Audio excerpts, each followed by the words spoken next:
Well, good afternoon. Thank you all for coming. I'm Dick Weinshilboum.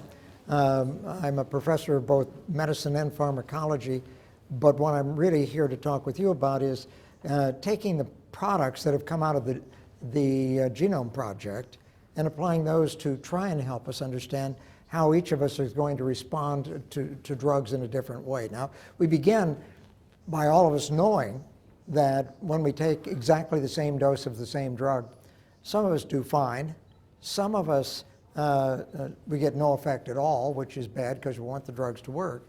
And some of us have bad reaction to the drugs. And we're all keenly aware of that. And one of the factors, there are many that come into play, are who your mom and dad are and what the genes are that they gave you. Don't tell them I said that, but it's true. All right, so having said that, this is meant to be a totally informal sort of an activity for you to have plenty of opportunity to interrupt at any time. Don't be bashful, and ask any questions you want to. Don't be intimidated. I've heard that old guys like me are somewhat intimidating. Don't be intimidated. But let's sort of put this in the broadest context. So what's going on in this center now, we use this to highlight various areas of research that are going on at Mayo. Up for the past year or so, it's focused on one of the hybrid centers. These are centers that Dr. Noseworthy and our board said, look, the science underlying medicine is changing very, very rapidly. The technology is moving very fast. And we need to have ways in which we can cut right across the usual way we organize ourselves and bring the very best, latest science, biomedical science, right to the bedside to help our patients. So a series of 3 so-called hybrid centers were set up. One was the Center for the Science of Healthcare Delivery, trying to understand all the social and economic factors that go into how patients really get taken care of in the best possible way. Another was the Center for Regenerative Medicine. I'm watching some of their videos back here right now because they were based here for the past year or so, and that comes back to this business of actually taking just a little piece of skin or even a blood sample and converting those cells into stem cells and then differentiating the stem cells into any organ. Now, what does that mean? That means you can take a piece of your skin, make these stem cells, and then make the stem cells make heart cells for people who have heart attacks and try and help their heart work better by giving them their own cells back so you don't have an immune response and maybe cure the heart. So that's one of the other centers, Center for Regenerative Medicine.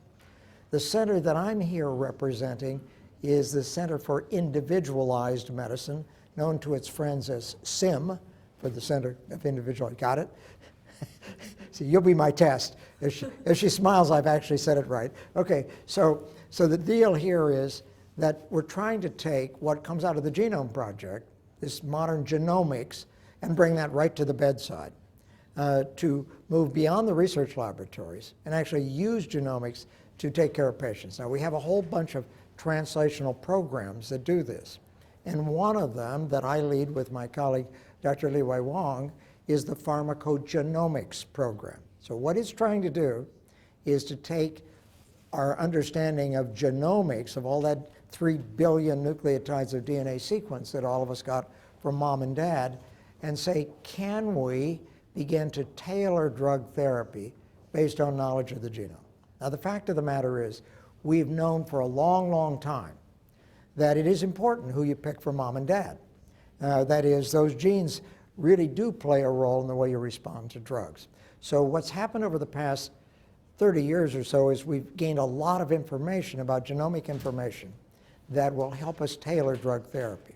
Now let me step back even farther and say, when you talk about genomics and medicine, what you're going to immediately think about is cancer. Cancer is a genomic disease. You know that we're sequencing the DNA in cancers to try and tailor the therapy.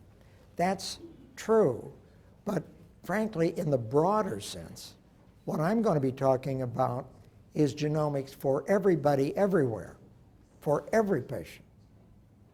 And you're going to say, what is he smoking anyway? What is he talking about? So here's why I say that.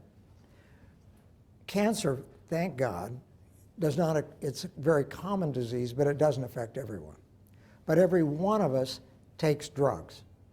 And as a matter of fact, as you get to my august age, once you get beyond about age 60, you're going to be taking on average 10 to a dozen drugs every day. And I realize that's, to you that sounds totally impossible, but it's true. So those drugs actually do something. You know, I grew up in a little town in southern Kansas, and I lived next door to a general practitioner. Now, most of the drugs he gave, most of his pills, were sugar pills because he didn't have anything to offer. He laid on hands and he gave you placebos, sugar pills. The drugs we have today actually do something. They work, but they're powerful. So they can do both great good and great harm.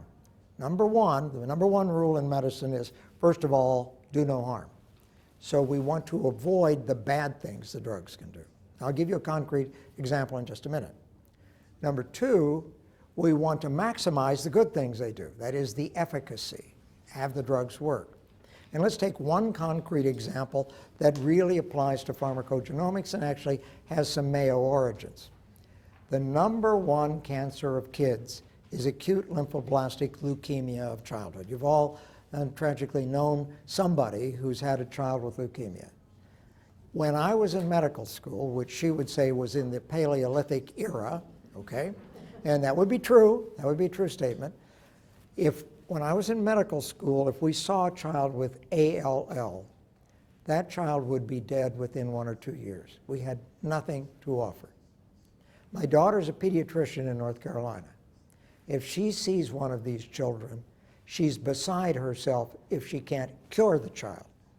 We cure 96% today of the childhood leukemia cases, no radiation therapy, no surgery, entirely drug therapy. That's a miracle. I mean, think about what I said. The number one cancer of kids, we can cure with drugs 96% of them. Now, that's not enough. 100% is what we're aiming for. But that is truly a miracle. I don't think the public even knows this. But these drugs are powerful. One of those drugs is something called 6-mercaptopurine, the typical medical gobbledygook. And it means you just take the building blocks that your body uses to make DNA and you substitute something that God didn't give us there. And the idea was to screw up rapidly dividing cells, cancer cells, and kill the cancer cells. And it worked. So that drug is one of the keys to our ability to cure childhood leukemia. But if you went back to the 80s, and that drug was developed at a company called Burroughs Wellcome by a man named George Hitchings and a woman named Gertrude Elliott. And for the women in the audience, she is the only person to win a Nobel Prize in science who never had a doctoral degree. No MD, no PhD. She had, I think, something like 18 or 20 honorary doctorates. And by the way, she had another very unusual thing about this lady. She's the only person that I know of who, after she passed away, had her love letters published in the journal Science. And you're saying, what kind of tangential thinking is that anyway? Here's why that's important. She graduated from college during the 1930s. And she was engaged to a young man who was getting a PhD in social sciences, sociology, I think. He developed an infection of his heart, bacterial endocarditis, and there were no antibiotics then. He died with her holding his hand, and she swore that she was going to go out and do medical research to help prevent something like this happening. She tried to do that. She had a scientific background. And she's sitting over here on Broadway, she passed away a few years ago, but she visited here many times, having dinner with us. She told me the story of how she got her job in Burroughs Wellcome Company. She applied at every pharmaceutical company she could think of. See, you didn't think this is for no extra charge, but you're going to get this. She applied to every pharmaceutical company she could think about, and they all turned her down. And finally, she said she was interviewed at one of these companies, and clearly she wasn't dumb because she got a Nobel Prize, so it wasn't that she wasn't smart enough to get these jobs. So she said finally the guy gave her an abstract, a scientific abstract written in German, which was the language of science in the 1930s, right? And she translated it, told him, and then he said, "You are really driving me crazy, you're frustrating." And she said, "Why?" And he said, "Because you're the best qualified person we have interviewed for this job, but I can't hire you." And she asked him why. And he said, because she was a young woman in her late 20s, you're too attractive, you'll distract the men in the laboratory. Well, luckily, George Hitchings hired her to work for the Burroughs Wellcome Company. He said it was the best day's work he ever did for that company. And the two of them went on to develop these drugs, which basically made it possible to cure leukemia. Her laboratory was the one that first developed AZT, the only drug we had in those days to treat AIDS. So she was really something else again. And I think that tells us we've come a long ways, haven't we? We've come a little ways. We've come some ways anyway. We're making progress. So the message for you is that science is a human endeavor. You don't need to be Albert Einstein to do this. Otherwise, people like me wouldn't have been doing it all these years, okay? But it's amazing what bright young people can do. So they developed these drugs, and we knew in the 1980s that about once every 300 kids would give them the same dose of the same drug, and the drug would kill them. Nobody wanted that to happen. We didn't understand why. These are potent agents. And so my laboratory, back about that time in the 1980s, don't even do the arithmetic, back in the 1980s, we said, maybe there's a genetic variation in the way the body handles this drug. And it was a gene called TPMT that the body uses to get rid of the drug. And so we went to the blood bank at the Mayo Clinic, and we just measured that enzyme that our body uses to get rid of drugs. Otherwise, they'd be around forever circulating around. And we found that 1 out of every 300 people here in Rochester didn't have that enzyme. The first lady, by the way, Rochester is a weird town because that first lady who had zero enzyme activity actually worked here at the clinic. And for decades, every time I'd see her, she'd say, "How's my enzyme doing, Doc?" I mean, or I'll be standing in line at a movie theater and somebody will say, "How's my enzyme doing, Doc?" So you don't get that every place. So what we found was that there was a genetic variant, and she had 2 copies of that variant, and that meant her body couldn't get rid of the drug at all. It was a 10 times overdose. So if we had treated her for leukemia, we'd have killed her because we're using these cytotoxic agents that wipe out your bone marrow, and we'd have given her 10 times too much. That test has been a standard test at the Mayo Clinic since 1990. And the last child we saw where nobody had run that test and still treated the child with this drug and wiped out the child's bone marrow was a 4-year-old boy with childhood leukemia whose doctor hadn't done the test beforehand. He had the 2 copies, just like this lady, of the gene that couldn't do the job. And he was out at St. Mary's Hospital. He survived, thank goodness, for 4 months on reverse isolation with a hospital bill of over $1 million. He survived. The test cost about $200 at that time. So you do the arithmetic and sort of figure it out. So that's a dramatic example of why genomics and how you respond to drugs comes together. And actually that was the first example that the Food and Drug Administration had public hearings on incorporating genomic information in drug labeling, which basically made it a legal document saying, get this test ahead of time before you start administering this drug. Now I'm using that example because it's one that I know since we discovered it over in the Guggenheim building, and it's now very, very widely used. But as a matter of fact, that's a dramatic example of why we need, in many people now, we know we should have these common genetic variations. Now, how common are they? Well, that's one of these things we passed out. They told me, don't use any audio-visual aids, but I've been teaching so long, I gotta have a couple. So all that this thing does is it shows you that if we take 1,000 patients from Olmsted County, whose DNA is in our, and you should have gotten this when you came in, is in our biobank, and we just take the top 5 pharmacogenes and we sequence them and just look for variants that have clinical actionability. They have clinical utility, just like the one I just told you about, except for common drugs like codeine, for example. We find that 99.1% of the occupants of Olmsted County have a clinically relevant variant in just one of those 5 genes. So I started by saying that when we think about genomics, we generally immediately go on to cancer. And I started with cancer, I'll come back to cancer. But what I'm telling you is that this is genomics for everybody, everywhere.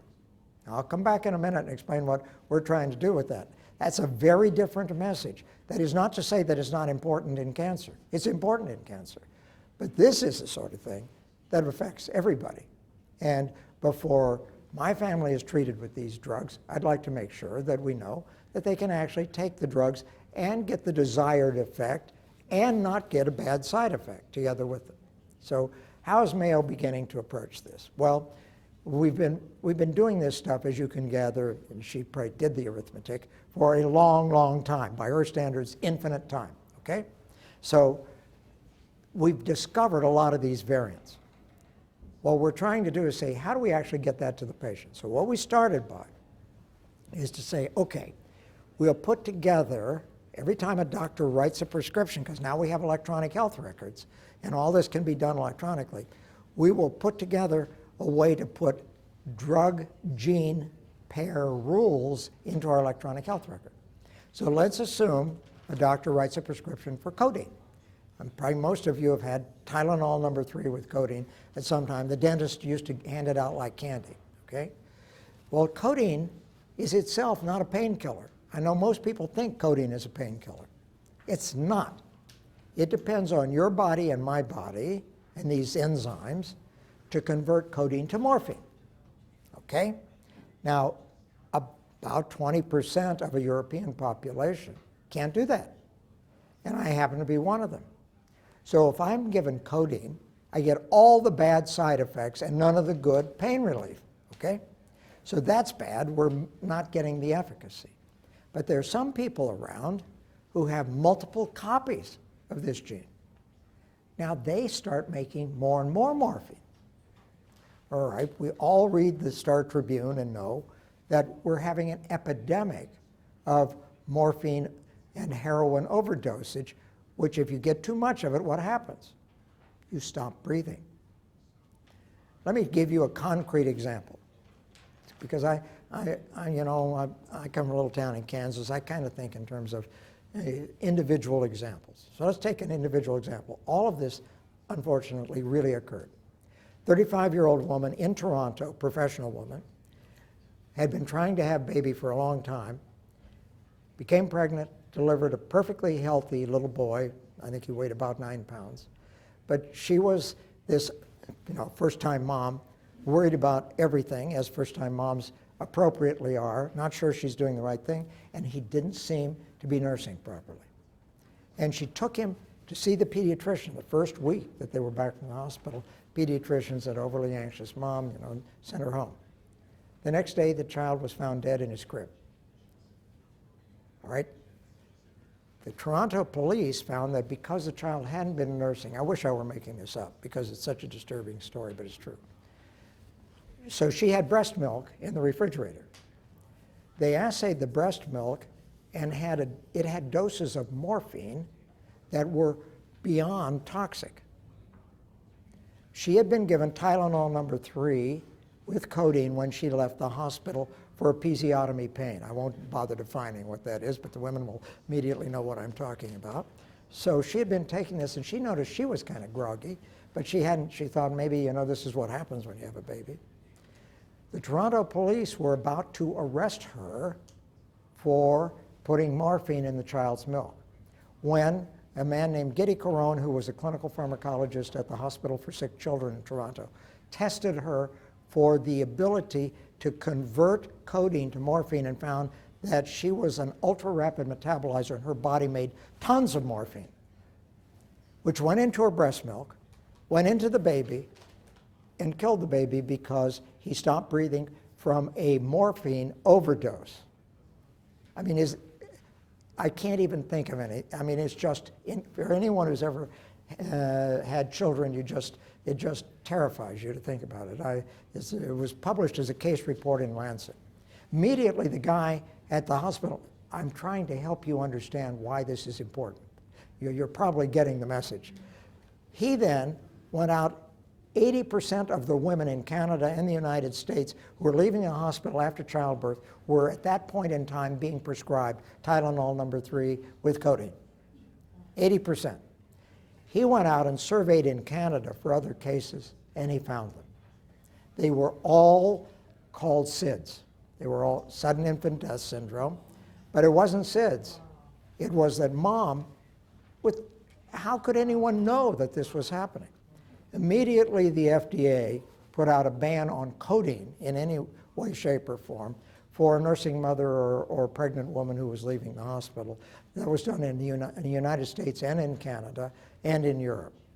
Now, that's pharmacogenomics writ large in a way that everybody can understand immediately. So what we're doing is, at the point that somebody's writing a prescription, we're sending them an alert saying there is a genetic test available, would you like to order it? That's true right now, and these are the alerts. That's the other side of that thing. I think, yeah, those are the alerts on the other side that are firing currently. So we've got a list of them. The doctors prescribe drugs. So it starts with the drug, and then it talks about the gene. Now, that's happening for all 1.4 million patients seen at any Mayo site right now. It's taken us about 5 years of work, with a tremendous amount of work by a large team of people through the Center for Individualized Medicine to get these alerts fired. And I just came from a Department of Medicine grand rounds where people who do run the so-called pharmacogenomics task force, we're very careful about the way we do this, where they try to get these things implemented in the electronic health record. But this is not where we want to be, because the alert fires and the physician then has to do something and then wait for a test to come back. If you were going to design a better study, how would you do it? Think about it. This is not a grade. There's no grade here. Don't worry. I'd probably have them do the test before they were prescribed. Yes, ma'am. A+. That's called preemptive sequencing or genotyping.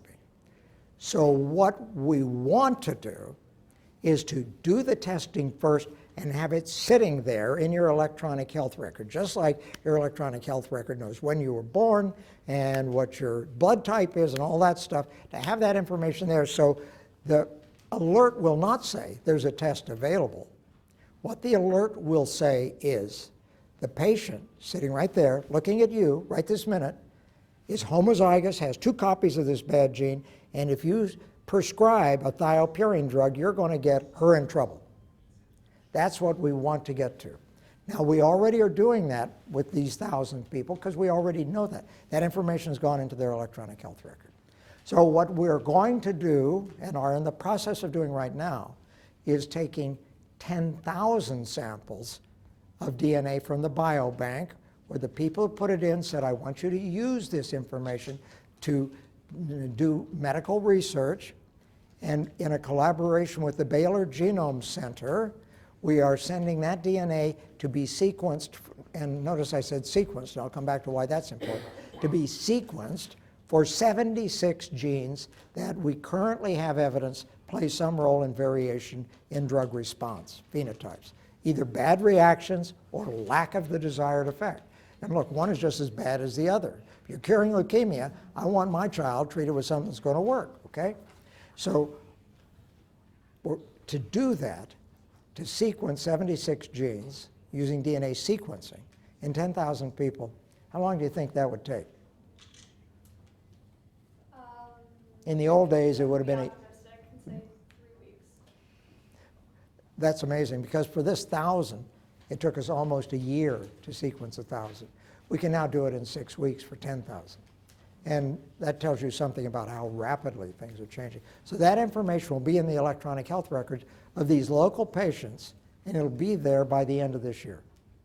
So the alerts will fire in a way to tell the, now why is it that we feel obliged that we have to do that? Because it seems obvious that some of this stuff already has relevance. I've told you 2 fairly dramatic stories. Because the payers, the insurance companies, won't pay for doing that sort of thing. And I'm not being critical, we've got to be realistic here. So what they want is somebody to do something like I just said, do the test, look at the results both prospectively and retrospectively, and say, is this cost effective? Let me just give you one concrete example. When what is the #1 psychiatric disease worldwide? It's major depressive disorder, depression. It's about a 15% lifetime incidence in this country. And it's about the same all over the world. It's a terrible disease, and it's a fatal disease. Suicide, I think you read in the paper the other day that suicide is going up dramatically. Interestingly, particularly in young teenage girls, which was shocking and is something we need to be thinking about. So the antidepressant drugs, the SSRIs, that's the standard of care worldwide. Those drugs are effective, but not in everybody. And what our psychiatrists here did in a couple of studies was just give the doctors the sort of genomic information we're talking about here, which tells who can and who can't metabolize a drug, who you're going to give too much to or who you're going to give too little to. By just giving that information to the psychiatrist, they found on average they decreased the rehospitalization rates by 50% in the first year, on an average savings then per patient of $5,000 per year. And those studies have been done a couple of times. So what we're going to do is test this kind of information in a clinical setting to say, is this really going to be helpful? Because from my perspective, what should the goal be? It will be that what she just said, absolutely right, a double plus, that we have that information already in the electronic health records of all of our patients, all 1.4 million patients who come here every year preemptively, not in a reflex point, preemptively. So pharmacogenomics, clearly, it's the proletariat form of genomics. It applies to everybody. Cancer is important. We use drugs to treat cancer too, and I'll just give you one example of that. Because the pharmacogenomics program within the Center for Individualized Medicine has served as a catalyst for all of this kind of stuff happening. And now we're working in tandem with other programs, the Clinomics program, et cetera, to try and spread this science as far as possible. I'll give you one other example in terms of drugs and response and genomics in response to therapy, which comes from another project that the pharmacogenomics program had having to do with high-risk cancer, breast cancer. We see 1,000 new breast cancer patients here in Rochester each year. About 10% of them are high risk. 1,000 new ones, but high risk. That means the woman has a large tumor, or she already has axillary, that is, lymph nodes in her armpit that are involved. We know she's at much greater risk for recurrence. So for the past 3 years, every woman with high risk who comes in here, so this is already happening. I'm not talking about what may happen. We've offered her the opportunity to have the standard of care, but for us to biopsy the tumor, sequence her tumor, sequence her germline DNA that she got from mom and dad, because we have to compare the two to see what the mutations are that have occurred. And also to take her tumor tissue and place it in a little mouse who has no immune response so the tumor can grow in the mouse. And when Dr. Getz, who's one of the oncologists leading this trial, was talking to one 70-year-old lady, she said, let me see if I've got this right. Does that mean that you put my tumor in the mouse, and if there's a new drug, you'll treat the mouse, and if the drug makes anyone sick, it'll make the mouse sick and not me? And he said, I don't think I'd have put it that way, but as a matter of fact, that's the general idea. She said, I'm in. I'm all in, okay? So we weren't even sure whether from these needle biopsies we could grow this. About 40% of the time the tumor grows. Let me tell you about one case, a woman who had the best care possible in the world in the year 2013, so she was in that one of the first years, and came back with widely metastatic disease. Now, these drugs work. The drugs we use, they work, but not in everybody. We want them to work in everybody. It's like I said, 95% is not going to be adequate. We want 100%. And we had her tumor, and what happened was, when we treated her before her surgery with the drugs, we killed off the sensitive clones, but the bad guys just went crazy. And we could even measure a protein, an enzyme in her tumor that was amplified. And there was a drug to treat that. Drug had never been used in breast cancer, never ever. Not approved by the FDA for breast cancer, but in the mouse, it basically brought that tumor to its knees, exactly what the lady was talking about. So what did we do? We went to the insurance company, the drug's available, it's extremely expensive, big surprise there, and we said, pay for it. And what did the insurance company say? No way. Drug's never been tested, never approved for breast cancer, never even tested in a solid tumor, just used for hematologic malignancy, we won't pay. We went to the drug company and asked them to donate the drug. I think it was about $60,000 a year to use this drug. What did they say? No. So the Mayo Clinic went ahead and paid for it, but we'd been back and forth with them. We had to repeat all of the testing in a CLIA laboratory so we could use the information clinically. 2 months had passed. She then developed metastasis to her brain, and a 40-year-old woman with 2 children entered hospice care and died. Now, what we could do is then go back to all of these xenografts. That's patient-derived xenografts. The shorthand, what the cancer doctors talk about is PDX. So we had 40 or 50 of those.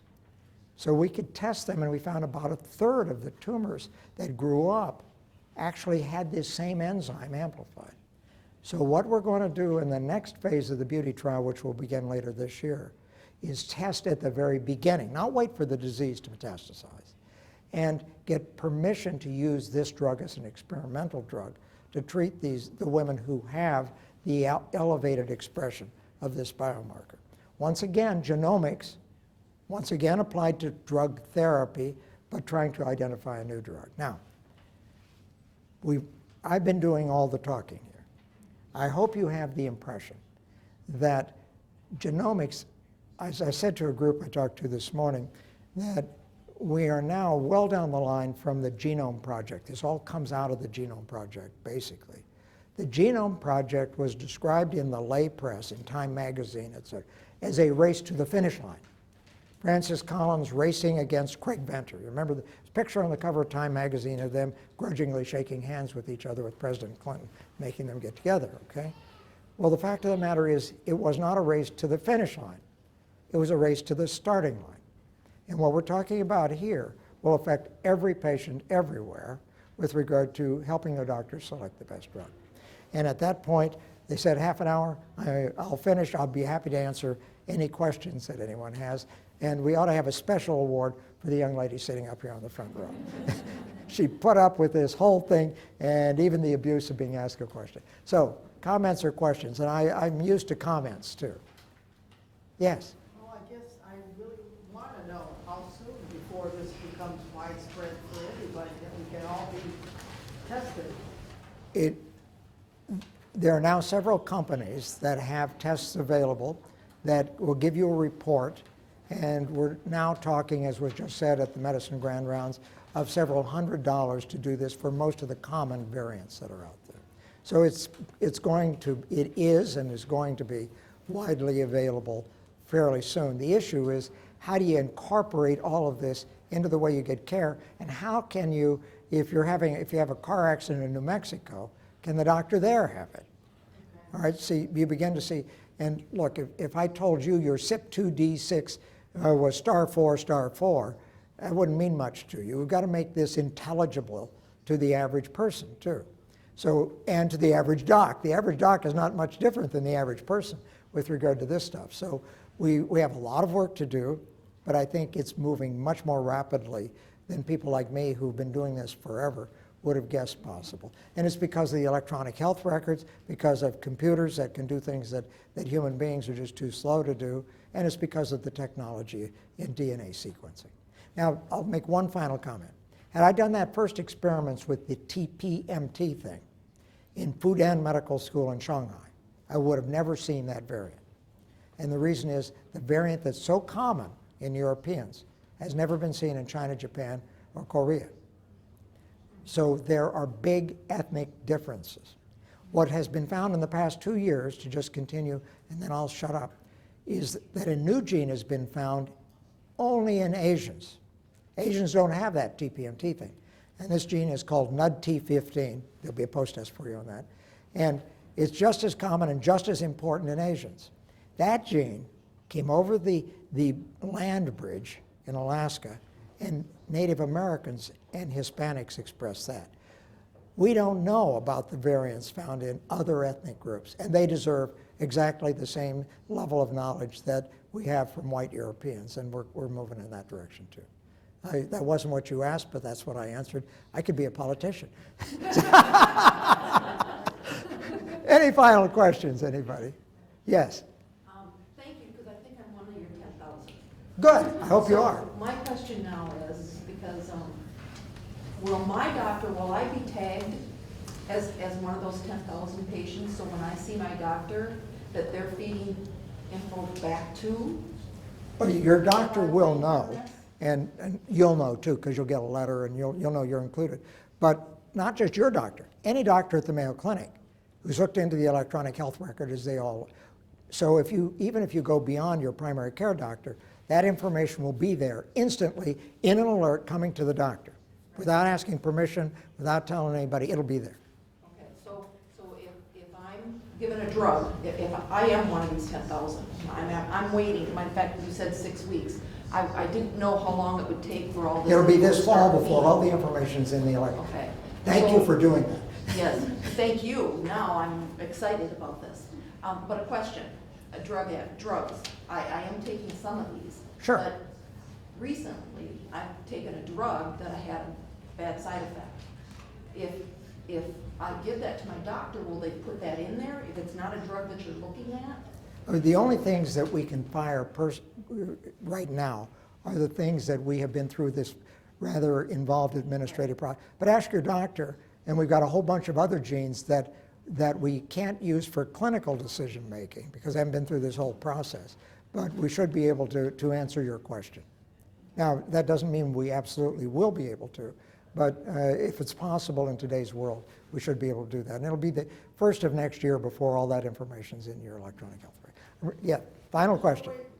Well, there's no way then to get added to the 10,000. You have to already have a sample in the biobank. Okay. Because that's properly consented. They're all kind. Our IRB, you've never heard of an IRB having rigid. Our IRB has appropriately rigid rules with regard to doing this. So unless you're already in the biobank, you're not going to be. And there's a selection process that the epidemiologists use, and they aim for people more in your age range and in my age range than in her age range, because she's in the age range where they don't take very many drugs. Final question, absolutely final. Yes. Well, do you know if they do that for people who have a significant, like triple negative breast cancer? Do they have something like that in the system where they can say, these people have triple negative breast cancer, where does it start and how to treat it? These 10,000 people, the genes we're talking about, are predominantly genes that are related to drugs that are used in common practice. Tamoxifen is actually on the list. Tamoxifen is on the list. But it's not tailored for that purpose. But you need to talk to your oncologist, because people like Dr. Getz are doing all kinds of studies of triple negative breast cancer and how best to approach the therapy of that disease. But that'll be something totally different and will be outside of this sort of thing. You've been amazingly patient, and I can't tell you how nice it is to hear that there's interest in this sort of thing. I think this is going to change the way medicine is practiced. There's no doubt in my mind. Thanks an awful lot.